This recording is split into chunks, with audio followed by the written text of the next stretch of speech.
Hello everyone, welcome to agri edit family. So हम लोग discuss कर रहे थे अबाउट द मार्कर के बारे में। पिछले वीडियो में हम लोग देखे थे मार्कर क्या होते हैं, मार्कर में पॉलीमॉर्फिज्म कैसे आते हैं और मार्कर का क्लासिफिकेशन के बारे में। In this video will start from the RFLP marker and will continuously make videos on different markers to make you understand the basics of markers. Start करने से पहले एक बार हम लोग डिस्कस कर लेते हैं अबाउट डोमिनेंट एंड कोडोमिनेंट मार्कर। हालांकि इस बारे में हम लोग पिछले वीडियो में थोड़ा सा चर्चा किए थे। डोमिनेंट मार्कर मतलब ऐसा मार्कर जो होमोजाइगस एंड हेट्रोजाइगस इंडिविजुअल को अलग नहीं कर सकते। इसमें हम लोग सिर्फ चेक करते हैं बैंड मिल रहा है कि नहीं। अगर बैंड मिल रहा है तो वो है डोमिनेंट जो मार्कर, मतलब बैंड मिलेगा। अगर बैंड नहीं मिल रहा है तो वो रिसेसिव प्लांट्स है, यानी हम लोग का जो ट्रेट ऑफ इंटरेस्ट है उसका रिसेसिव फॉर्म प्रेजेंट है। ऐसे मार्कर को क्या बोलेंगे हम लोग? Dominant type of marker. Codominant type of marker मतलब क्या है? इसमें हम लोग होमोजाइगस एंड हेट्रोजाइगस इंडिविजुअल को हम लोग डिफरेंशिएट कर पाएंगे। होमोजाइगस में हम लोग का एक टाइप का बैंड मिलेगा। हेट्रोजाइगस पेरेंट्स में, as heterozygous means capital A small A, तो कैपिटल ए स्मॉल ए मतलब क्या है? एक क्रोमोसोम आ रहा है पेरेंट 1 से और एक क्रोमोसोम आ रहा है पेरेंट 2 से। अच्छा से समझो, हेट्रोजाइगस मतलब क्या है? दो क्रोमोसोम है ना, होमोलोगस क्रोमोसोम। तो होमोलोगस क्रोमोसोम में एक क्रोमोसोम आ रहा है पेरेंट 1 से और एक क्रोमोसोम आ रहा है पेरेंट 2 से। तो पेरेंट 1 का जो क्रोमोसोम है ना, उसका डीएनए का बैंड और पेरेंट 2 का जो क्रोमोसोम है उसका बैंड, दोनों बैंड जो हेट्रोजाइगस है उसमें प्रेजेंट रहेगा। होमोजाइगस में सिर्फ पेरेंट 1 का ही है तो एक टाइप का ही बैंड दिखा देगा। यानी होमोजाइगस और हेट्रोजाइगस इंडिविजुअल दोनों को हम लोग क्लासिफाई कर पाएंगे किधर? कोडोमिनेंट सिस्टम में। डोमिनेंट सिस्टम में ऐसा नहीं है, सिर्फ देखेंगे बैंड है कि नहीं। थोड़ा सा पिक्चोरियल डायग्राम से हम लोग समझने का कोशिश करेंगे। जैसे ये हो गया तुम्हारा शेल इलेक्ट्रोफोरेसिस का पिक्चर। इसमें ले लिया पेरेंट 1, पेरेंट 2 और ये तुम्हारा हो गया F1। पेरेंट 1 में कैपिटल ए, पेरेंट 2 में कैपिटल स्मॉल ए और F1 में ऑब्वियसली कैपिटल ए स्मॉल। तो पेरेंट 1 में लेट से एक बैंड दिया इधर, पेरेंट 2 में एक बैंड प्रोड्यूस किया इधर। जो F1 है उसमें कैपिटल ए भी है, स्मॉल ए भी है, तो दोनों बैंड ही रहेगा। तो ऐसे सिस्टम को हम लोग बोलेंगे क्या? Codominant type of marker. Now in case of dominant marker, if it is dominant marker, then there will not be produced any band in the recessive form of individual. Only band will produce in case of dominant trait of interest. Dominant trait of interest, suppose हमारा trait of interest resistance है, तो band सिर्फ और सिर्फ form करेगा कब? जब resistant रहेगा प्लांट में। सपोज हमारा ट्रेट ऑफ इंटरेस्ट ससेप्टिबिलिटी है, तो बैंड कब फॉर्म करेगा? जब इंडिविजुअल्स में ससेप्टिबिलिटी होगा। Please try to understand this word. Dominant मतलब क्या है? जो हमारा ट्रेट ऑफ इंटरेस्ट है उस टाइम में बैंड प्रोड्यूस करेगा। अगर ट्रेट ऑफ इंटरेस्ट नहीं है उस टाइम में कोई भी बैंड प्रोड्यूस नहीं करेगा। यानी होमोजाइगस इंडिविजुअल में बैंड रहेगा, हेट्रोजाइगस इंडिविजुअल में भी बैंड रहेगा, लेकिन जो होमोजाइगस रिसेसिव है, जो हमारा ट्रेट ऑफ इंटरेस्ट नहीं है, उसमें कोई भी बैंड नहीं रहेगा। तो इधर बैंड रहेगा, इधर बैंड नहीं रहेगा P2 में। लेकिन F1 में again as it is carrying the trait of interest phenotype, so here band क्या रहेगा? मौजूद रहेगा। तो that means in case of dominant marker only we are observing presence of band or absence of band, but in case of codominant marker both the bands from both the parents will be observed in case of F1. That is a basic thing you should understand. So ये चर्चा हम लोग पिछले video में भी किया थे, तो ये क्यों कर दिया? क्योंकि ये बेसिक है, इसके ऊपर माध्यम से हम लोग का सारे मार्कर है, कौन सा कोडोमिनेंट, कौन सा डोमिनेंट, है ना। तो पहले मार्कर जो हम लोग डिस्कस करने वाले हैं वो है RFLP। ये फास्ट डेवलप्ड मार्कर है। साइंटिस्ट थे जिसका नाम है बोटस्टेन, इन 1980 first discovered this RFLP marker. Now let us discuss about this RFLP marker. तो पहले बोल देता हूं, हम लोग जो पहले मार्कर हम लोग डिस्कस करने वाला है ये है क्या? Hybridization based marker. मैं पहले ही कह दिया what do you mean by hybridization? Here hybridization doesn't mean the crossing of two parents. Hybridization is mean by the probe which will come and bind to the complementary sequence of our क्या DNA fragments. So that is actually क्या है? Hybridization. Now hybridization based on marker में बहुत सारा है, जिसमें हम लोग का सबसे important है first marker, that is RFLP। तो पहले 4 बात हम लोग RFLP के बारे में बोलेंगे, और हमेशा याद रखो ये 4 पॉइंट्स तुमको हर टाइम में याद करने का है। पहले ये 4 पॉइंट को याद कर लो, उसके बाद ये 4 पॉइंट का जो मीनिंग है एकदम डेप्थ में समझेंगे। पहला पॉइंट क्या है? ये फास्ट मार्कर है, याद कर लो। सेकेंड पॉइंट क्या है? ये फास्ट जेनरेशन मार्कर है, फास्ट डेवलप हुआ था। थर्ड है ये कोडोमिनेंट टाइप ऑफ मार्कर्स है। फोर्थ पॉइंट है this is hybridization based marker and principle is southern blotting. क्या है नहीं है हम लोग थोड़ा देर बाद ही चर्चा करेंगे। पहले ये जो पॉइंट्स है ये लिख लो। पहले क्या बोला? ये फर्स्ट जनरेशन है। सेकेंड क्या बोला?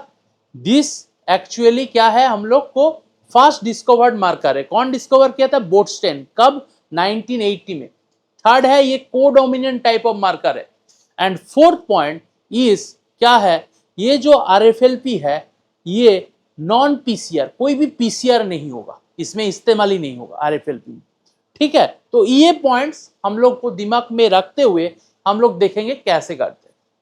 तो हम लोग इंडिविजुअल से क्या करते? एक इंडिविजुअल लिया, इंडिविजुअल नंबर 1 I1 और एक इंडिविजुअल ले इंडिविजुअल 2। दोनों इंडिविजुअल से हम लोग DNA को एक्सट्रैक्ट किया। अच्छा से समझो, ये इंडिविजुअल 1 का DNA है और ये इंडिविजुअल 2 का DNA है। ठीक है, now what we are going to do is we are using same restriction enzyme. Now what is restriction enzyme? One enzyme which can cut if it finds its restriction site. Suppose एक restriction enzyme है EcoROI, तो ये इसका जो recognition site है वो है GAR-TTC। तो ये अगर मिल जाएगा तो क्या करेगा? DNA फ्रैगमेंट को टुकड़ा टुकड़ा कर देगा। तो इसको बोलते हैं क्या? Restriction enzyme, restriction endonuclease. तो सेम रेस्ट्रिक्शन एंडोन्यूक्लियस हम लोग देंगे क्या? ये दोनों DNA में। Is it okay? Now if we apply same amount of restriction enzyme in both the individual, if they find some restriction site, they will cut this DNA sample to different fragments. Let's say ये individual में restriction site इधर है और इधर है, और इस individual में रेस्ट्रिक्शन साइट केवल और केवल इधर है। Okay, now what will happen? This will cut and that will be piece into 3 pieces. 1 piece, 2 piece, 3 piece, ऐसा ऐसा ऐसा। और इधर कितना पीस होगा? 2 हिस्सों। नाउ हम लोग क्या करेंगे? After that we will go southern blotting. Now what is southern blotting? ये जो DNA फ्रैगमेंट्स है इसको पहले हम लोग करेंगे mild alkali treatment, so that the double stranded DNA become single stranded DNA। उसके बाद एक नाइट्रोसेलुलोज मेम्ब्रेन लेंगे और वो नाइट्रोसेलुलोज मेम्ब्रेन को हम लोग जो भी है हमारा उसमें प्रेस करेंगे, so that the DNA fragment comes to the our blotting paper. तो अभी ये जो फ्रैगमेंट्स है, ये फ्रैगमेंट्स आ गया किधर, ब्लॉटिंग पेपर में। इसका 2 ही फ्रैगमेंट है ऐसे। नाउ हम लोग यूज करेंगे प्रोब्स। प्रोब क्या करेगा, प्रोब जो सीक्वेंस हम लोग मिलना चाहते हैं, सपोज करो तुम्हारा जो इंडिविजुअल था वो इंडिविजुअल में ये जो मिडिल वाला पोर्शन है इसमें इस जगह में प्रोब बाइंडिंग सीक्वेंस थे और इधर इसके अंदर प्रोब बाइंडिंग सीक्वेंस है। अच्छा से समझो, इधर प्रोब बाइंडिंग सीक्वेंस थे इधर, और इधर प्रोब बाइंडिंग सीक्वेंस थे। Now this fragment is present here and this fragment is present, let's say here. So now probe will go and bound to the this spot and this spot. Is it clear? And we can easily detect the fragment based on our probes. अभी कैसे हम लोग polymorphism देखेंगे,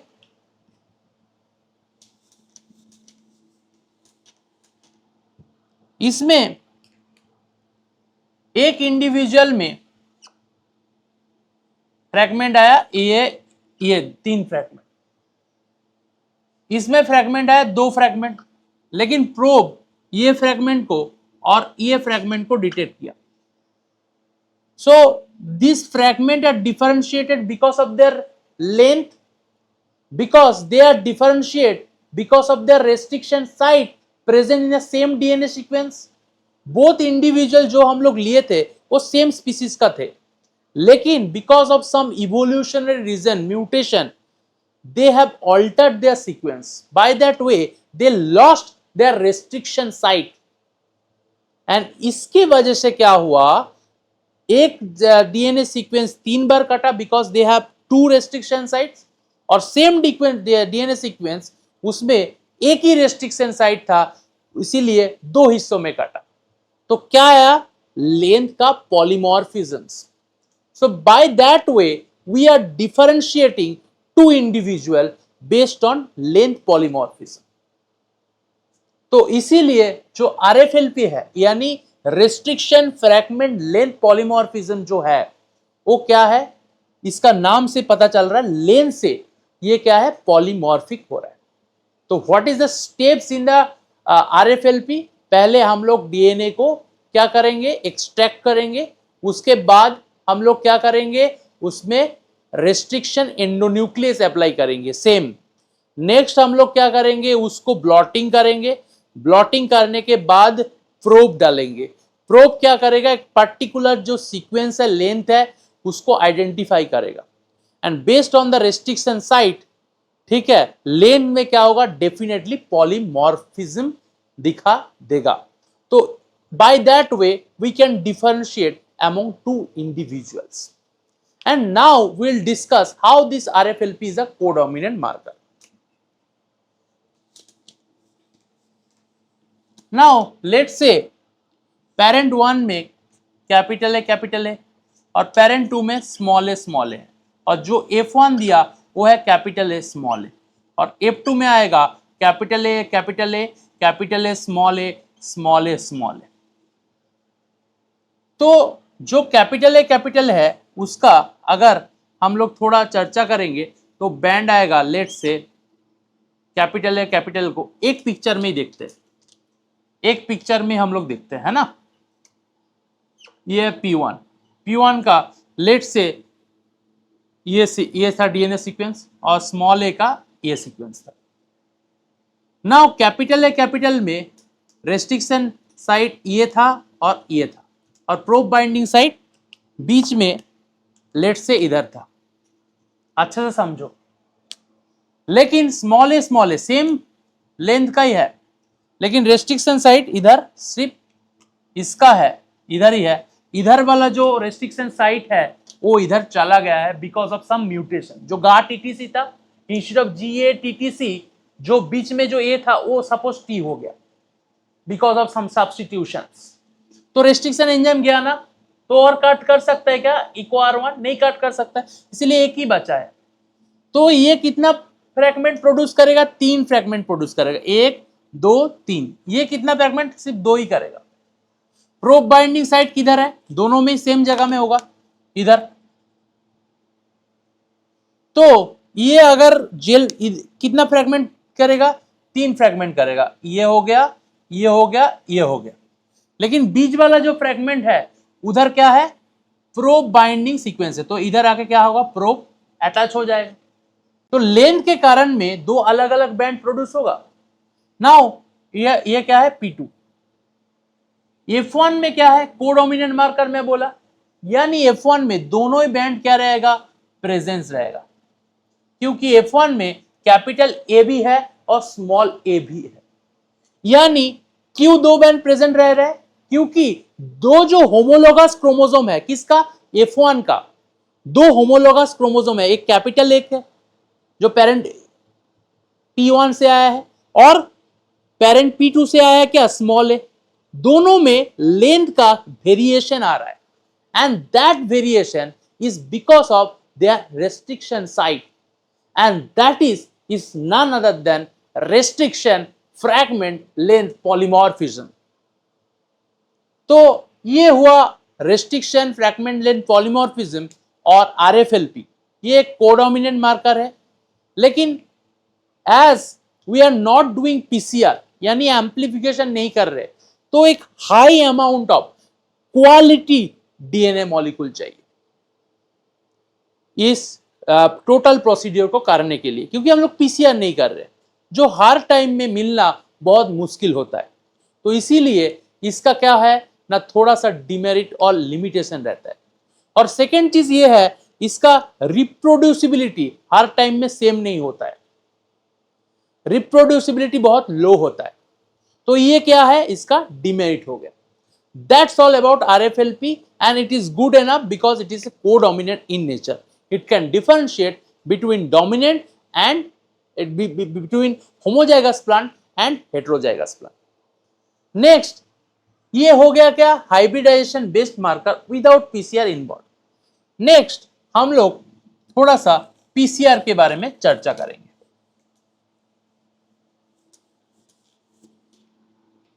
तो PCR क्या होते? Polymerase chain reaction, यानी DNA को एम्प्लीफाई करने के लिए PCR हम लोग यूज करते हैं। PCR में 3 चीज होते हैं, एक होते हैं डीनेचरेशन, एक होता है एनिलिंग और एक होता है एक्सटेंशन। Is it not? सबको पता है। तो डीनेचरेशन में क्या होता है, जो तुम्हारा DNA है वो DNA डबल स्ट्रैंडेड को, जो स्ट्रैंड है 2 स्ट्रैंड, उसको अलग कर देगा। इसको क्या बोलेंगे हम लोग? डीनेचरेशन। नॉर्मली डीनेचरेशन होता है अबव 90 डिग्री सेंटीग्रेड। नेक्स्ट आएगा तुम्हारा एनिलिंग, यानी प्राइमर बाइंडिंग। 2 तरह का प्राइमर होता है, एक फॉरवर्ड प्राइमर, एक होता है रिवर्स प्राइमर। अच्छा से समझो, ये जो DNA 2 स्ट्रैंड है अलग हो गया इन डीनेचरेशन प्रोसेस। नाउ एनिलिंग में क्या होगा? प्राइमर होगा, तो एक होगा फॉरवर्ड प्राइमर जो इधर बैठेगा, एक होगा रिवर्स प्राइमर जो इधर बैठेगा। प्राइमर बाइंडिंग जो सीक्वेंस है ना, उसको हम लोग को क्या करना है? पता करना है। उसके बाद ही हम लोग प्राइमर को डिटरमाइन कर सकते हैं। कौन सा DNA एम्प्लीफाई कर रहे हैं उससे पहले हम लोग को पता करना है primer binding site. That primer binding site we should know the sequence, then only we can prepare the forward marker and reverse marker। समझ में आ रहा है? तो forward primer and reverse marker we should provide in the PCR mixture। then हम लोग को करना है क्या? देना है टैक पॉलीमरेज और एनी पॉलीमरेज एंजाइम, जो क्या करेगा? ये स्ट्रैंड को एक्सटेंड करेगा